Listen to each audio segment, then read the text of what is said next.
Good morning friends, स्वागत आहे तुमचं आजच्या प्री मार्केट रिपोर्टमध्ये. तर मग चला सुरुवात करूयात आजच्या प्री मार्केट रिपोर्टला आणि जाणून घेऊयात की आज आपल्या स्टॉक मार्केटमध्ये काय होऊ शकतं ते. मित्रांनो, आजचा दिवस हा थोडासा ड्रामॅटिक आहे, कारण काल रात्री US मार्केटसुद्धा ड्रामॅटिक होतं. आता सिनेरिओ आपण समजून घेऊयात. शुक्रवारी काय झालं होतं, तर शुक्रवारी झालं होतं काय की आफ्टर मार्केट मूडीजनं जी काही US इकॉनॉमी आहे तिला डाऊनग्रेड केलं होतं. त्यानंतर तिथं त्यांचे फ्युचर्स पडले. ओके. त्यानंतर सोमवारी म्हणजे शनिवार रविवार गेला, कुठलीही गुड न्यूज आली नाही. त्यानंतर सोमवारी म्हणजे काल सकाळी दिवसभर त्यांचे फ्युचर्स पडतच होते. ओके. त्यामुळे आपल्या मार्केटमध्ये किंवा आपल्याकडे जे काही ट्रेड्स इन्व्हेस्टमेंट करणारे लोक आहेत त्यांना वाटलं की साहजिकच आहे की आता फ्युचर्स जर ऑलमोस्ट 1.5-2% आसपास पडले तर मार्केट पडेल. त्यामुळे आपल्या इथं मार्केट जेव्हा पडलं म्हणजे क्लोजिंग जेव्हा 25,000च्या खाली आलं, 24,900च्या वरती आणि 25,000च्या दरम्यान, तेव्हा 25,000वरती खूप जास्त कॉल रायटिंग व्हायला लागलं दुपारनंतर आणि मार्केट तिथे बंद झालं. परंतु काय झालं काल रात्री की US मार्केट चालू झाल्यानंतर सगळे लॉसेस रिकवर झाले आणि तिथे ॲक्च्युअल मार्केट ग्रीनमध्ये क्लोज झालं. त्यानंतर आपल्याला काल इम्पॅक्ट IT स्टॉक्सवरती देखील पाहायला मिळाला, कारण नॅसडॅक हा जो टेक्नॉलॉजी इंडेक्स आहे तर तो तिथे लोअर ट्रेड करत होता फ्युचरमध्ये.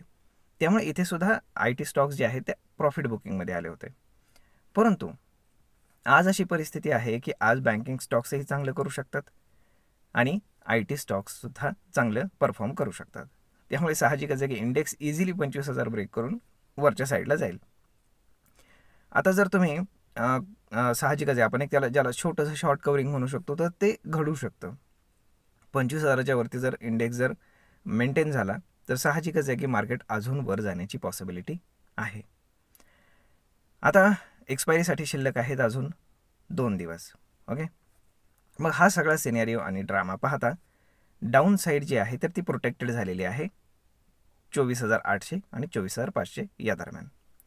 आणि हायर साईड जर आपण पाहिली तर 25,500च्या आसपास म्हणजे 25,000 साधारण 300च्या आसपास जो काही रेजिस्टन्स आहे प्रिव्हियस, तर तिथनं मार्केट रिव्हर्स घेऊ शकतं, ही ठीक आहे. परंतु कालचा जो सिनेरिओ आहे त्याच्यामध्ये मार्केट आज ॲक्च्युली पडायला पाहिजे होतं आणि त्या हिशोबाने सगळ्या पोझिशन्स बनलेल्या होत्या. परंतु US मार्केट पडलंच नाही आणि जे काही आत्ता US फ्युचर्स आहेत, त्यानंतर युरोपियन फ्युचर्स आहेत, एशियन फ्युचर्स आहेत किंवा मार्केट्स आहेत, तर ते सगळे ऑलमोस्ट ग्रीनमध्ये आहेत, कारण मोस्टली USलाच फॉलो करतात. त्यानंतर आज चायनासुद्धा काहीतरी रेट कट करणार आहे अशी म्हणजे न्यूज चालू आहे. मे बी ते रेट कट करू शकतात. मग असं जर झालं तर ते अजून चांगलं आहे सगळ्या स्टॉक्ससाठी. म्हणजेच काय की आज अचानक रात्रीतनं सगळं बदललं आणि जे नेगेटिव्ह होतं ते सगळं पॉझिटिव्ह झालेलं आहे आणि स्टॉक मार्केट यालाच म्हणतात, कारण ते अनप्रेडिक्टेबल असतं. पूर्णपणे ग्लोबल आणि लोकल सिनेरिओ त्याच्यामध्ये एकत्र होत असतो.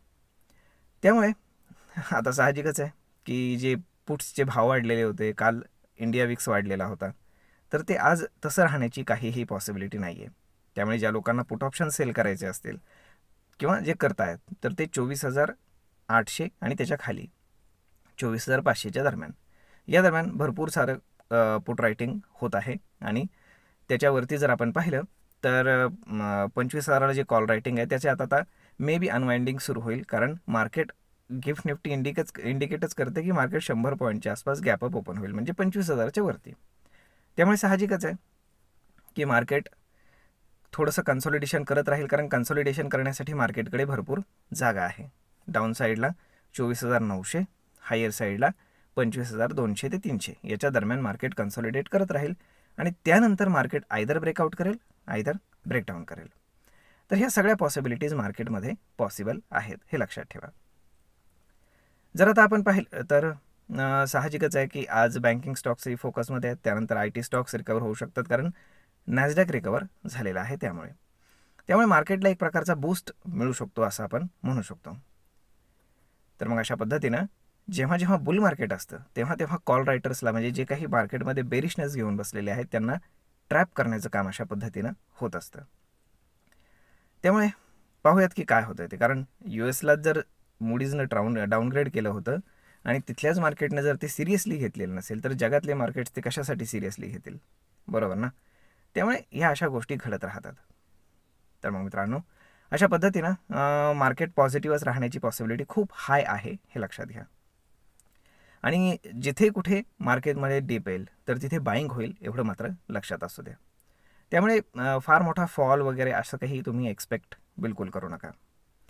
त्यामुळे पाहूयात की आज दिवसभरामध्ये काय घडतंय ते, कशा पद्धतीने प्राइस ॲक्शन डेव्हलप होत आहे. आय होप तुम्हाला हा व्हिडिओ, ही माहिती नक्कीच ट्रेड आणि इन्व्हेस्टमेंट करण्यासाठी उपयोगी पडत असेल. जर हा व्हिडिओ तुम्हाला आवडला असेल तर आपल्या जवळच्या मित्रमंडळींसोबत देखील हा व्हिडिओ तुम्ही शेअर करायला विसरू नका. धन्यवाद.